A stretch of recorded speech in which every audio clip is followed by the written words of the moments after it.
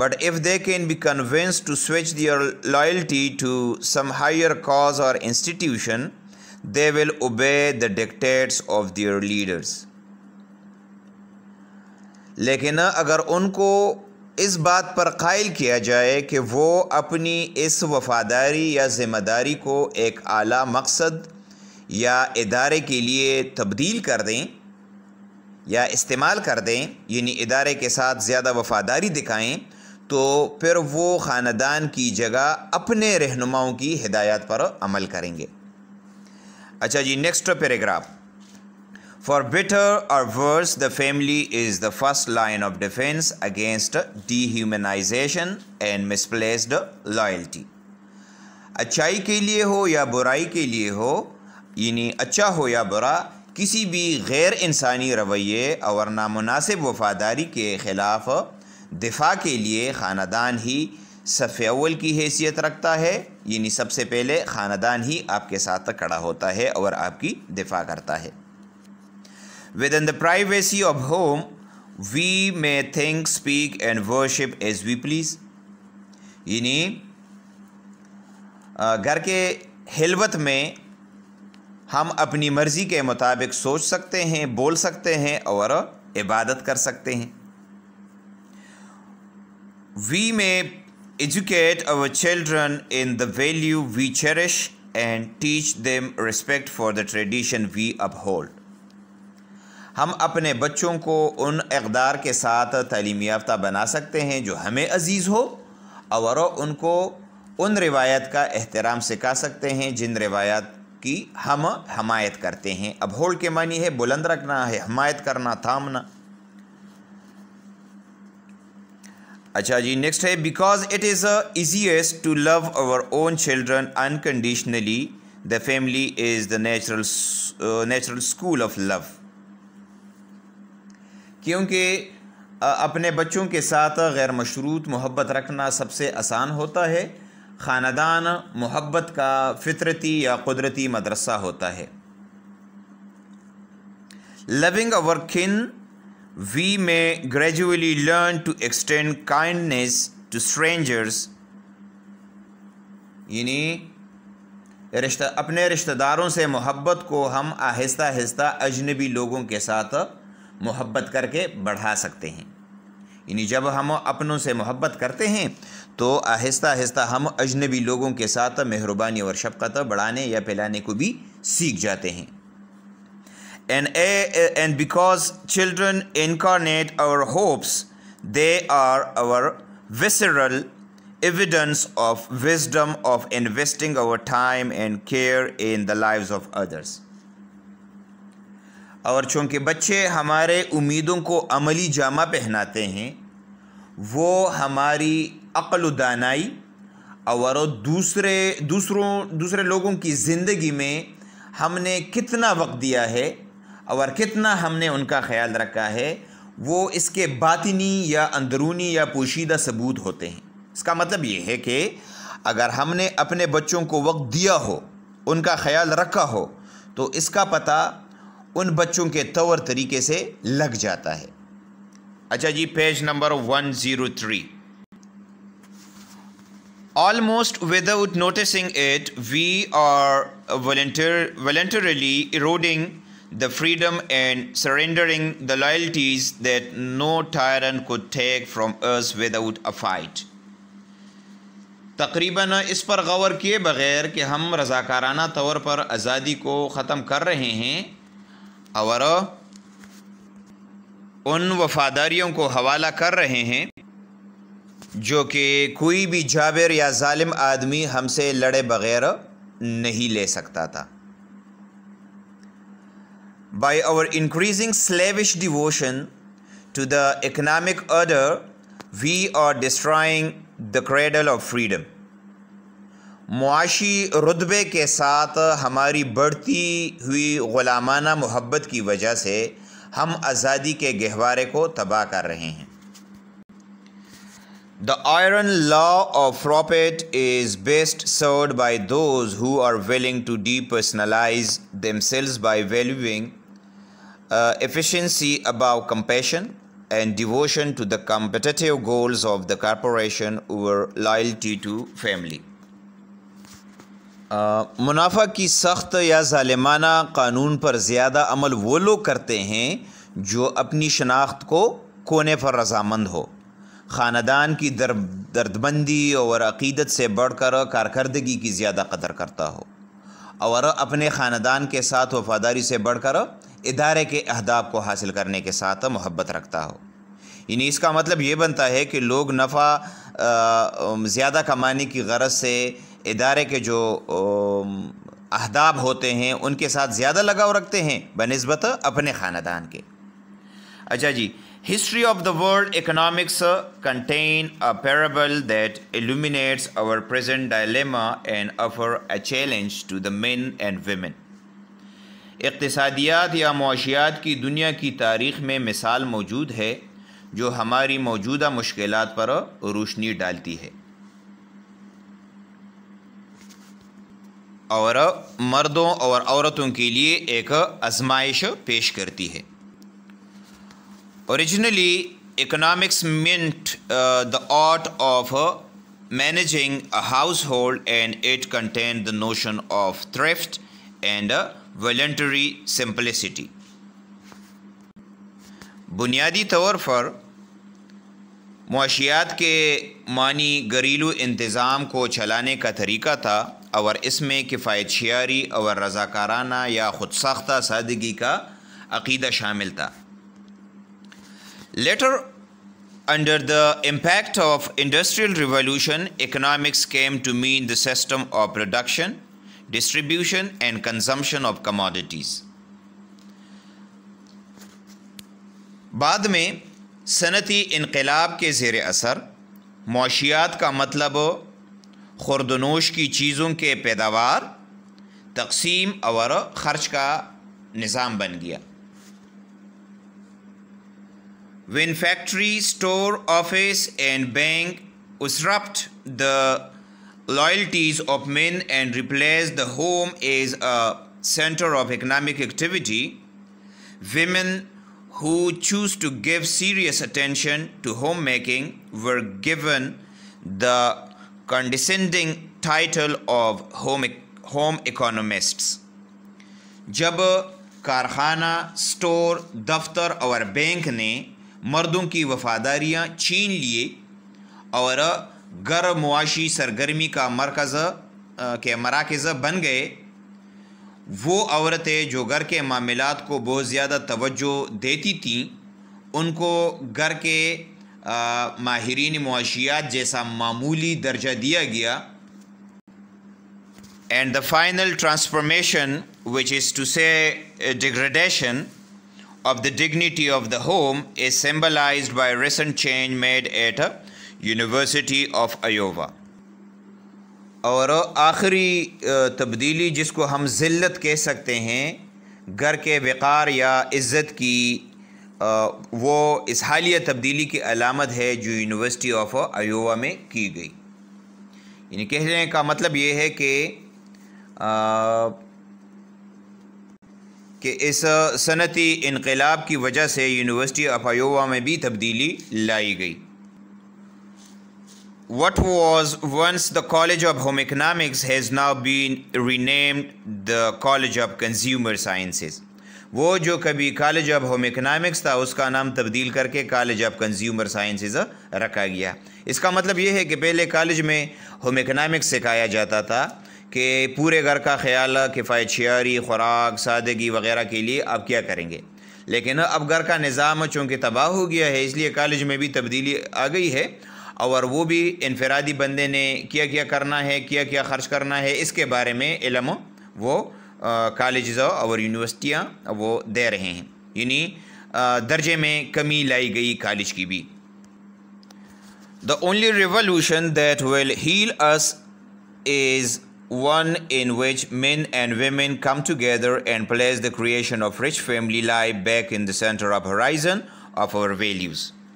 وہ واحد انقلاب جو ہمارے زخموں کو بھر سکتے ہیں، جو ہمارے زخموں کو بھر سکتا ہے، وہ یہ ہے کہ جس میں مرد اور عورت اکٹھا مل کر آئیں اور ہماری اعلیٰ اقداروں کو مرکز بنا کر واپس اچھی خاندانی زندگی کے قیام کو عمل میں لائے۔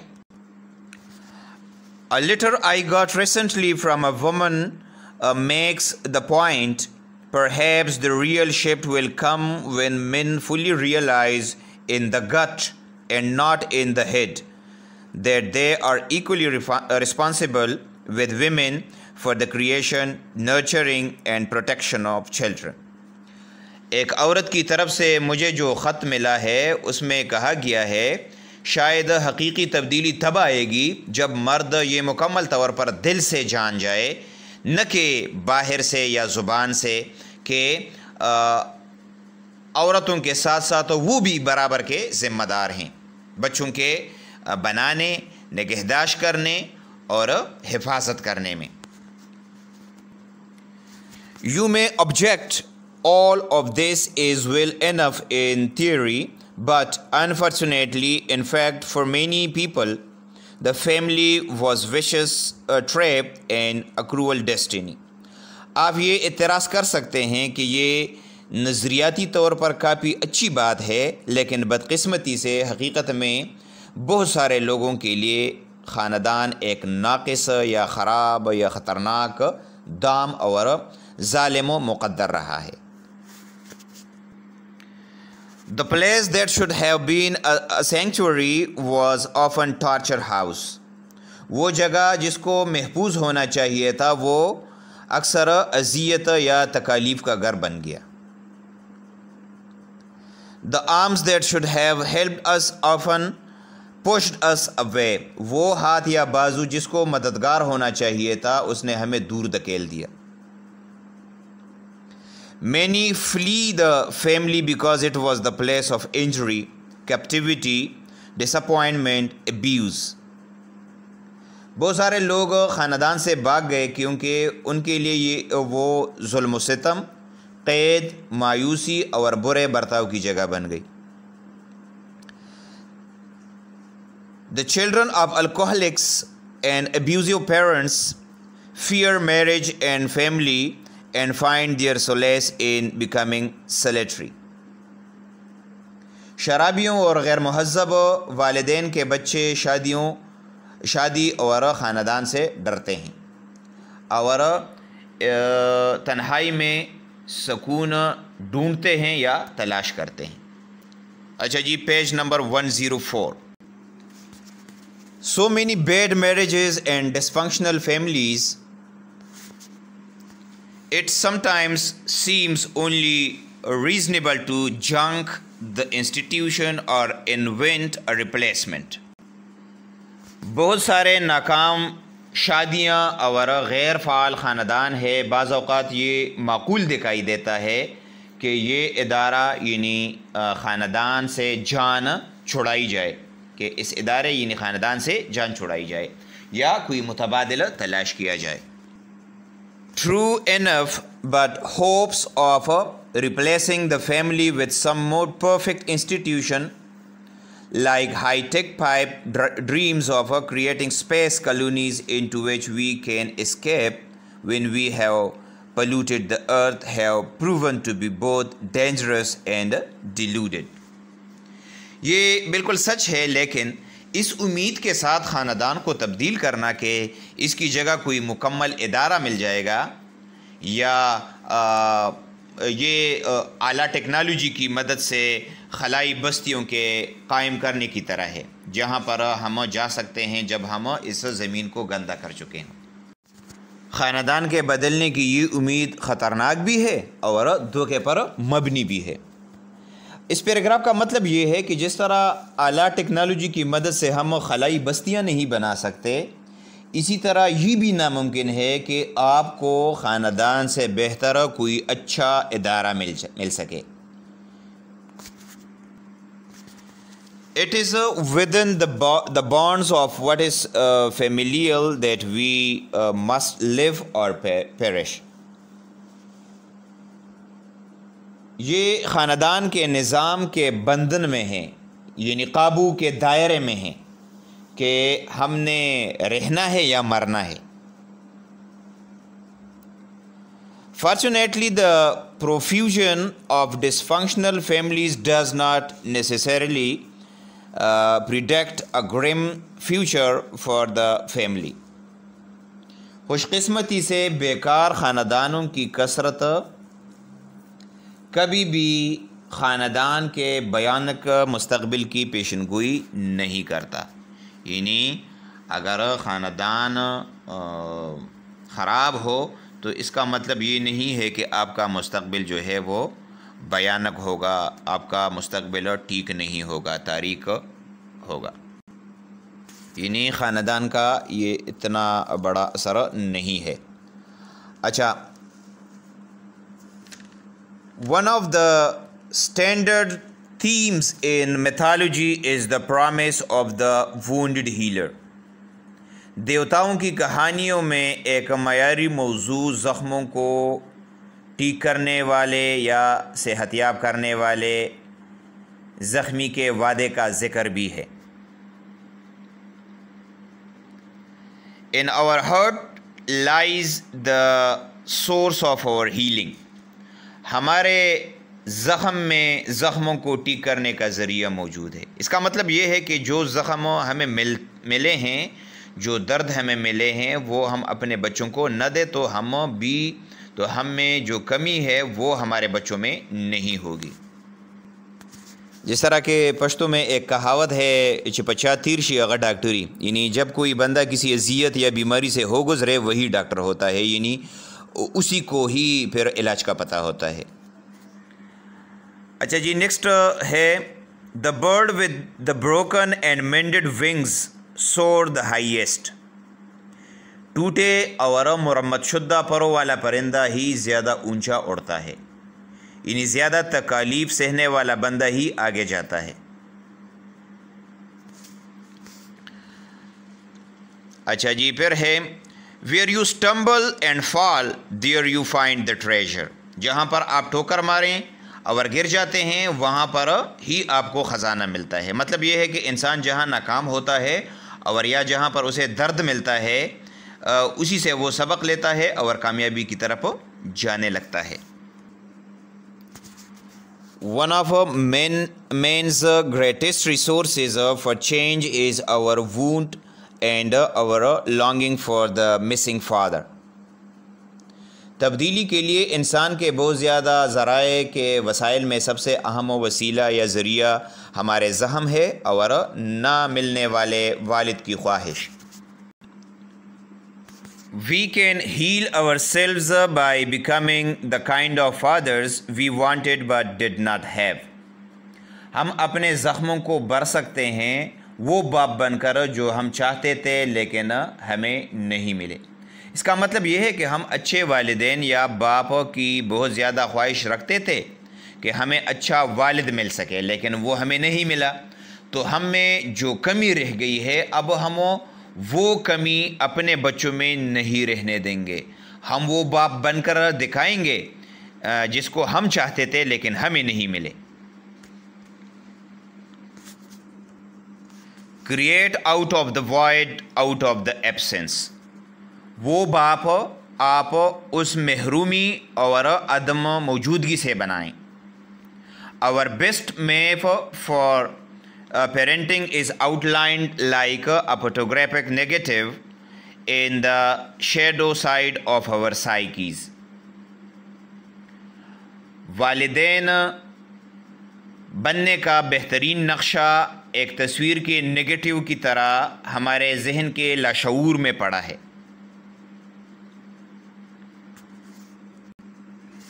Get in touch with your disappointment, your rage, your grief, your loneliness for the father, that intimate, touching family you did not have, and you will find a blueprint for parenting.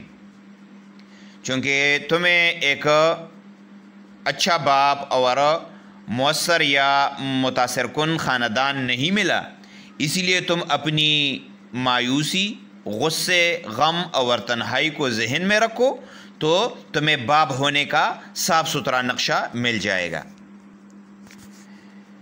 Become the father you longed for. وہ باپ بنو جس کی تم خواہش رکھتے تھے. We heal ourselves by learning to give to our children what we did not receive. ہم اپنے زخموں کو بھر سکتے ہیں یا ٹھیک کر سکتے ہیں یا دکھ میں کمی لا سکتے ہیں یہ سیکھ کر کہ ہم اپنے بچوں کو وہ کچھ دے دیں جس کو ہم نے حاصل نہیں کیا یا جو ہمیں نہیں ملا. If you are not married, do not have children, find a friend's child who needs nurturing and become a part-time substitute parent. اگر آپ شادی شدہ نہیں ہے اور آپ کے اپنے بچے نہیں ہیں تو ایک دوست کے بچے کو تلاش کرو یا لے لو جس کو نگہداشت کی ضرورت ہے اور عارضی طور پر متبادل والد بن جاؤ. To be involved in creating a wholesome future, men and women need an active, caring relationship to children.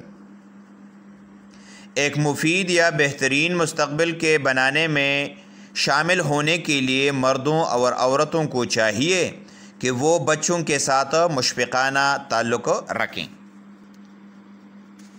A man who takes no care of and is not involved in the process of caring for and initiating the young remains a boy no matter what his achievements.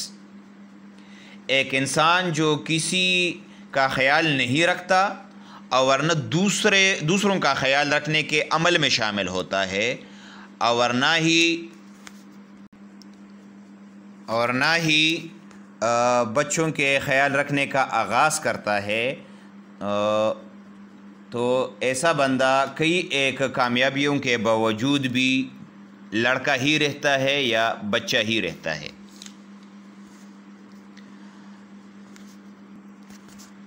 This generation of men know by its longing for fathers who were absent that nothing fills the void that is created when men abandon their families, whether out of selfishness, dedication to work or devotion to important causes.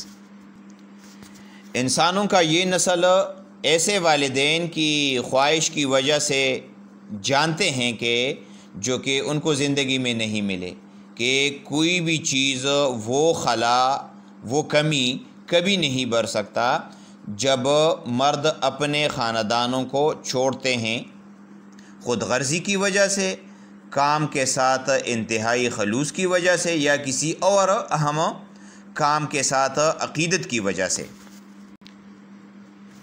When anything becomes more important to a society than the welfare of its children, it is a sure sign of spiritual disintegration.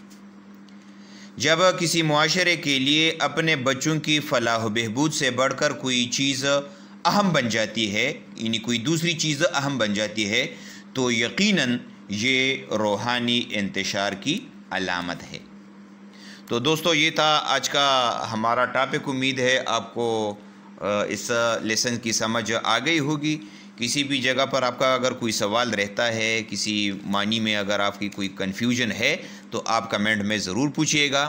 Thank you for watching. اللہ حافظ.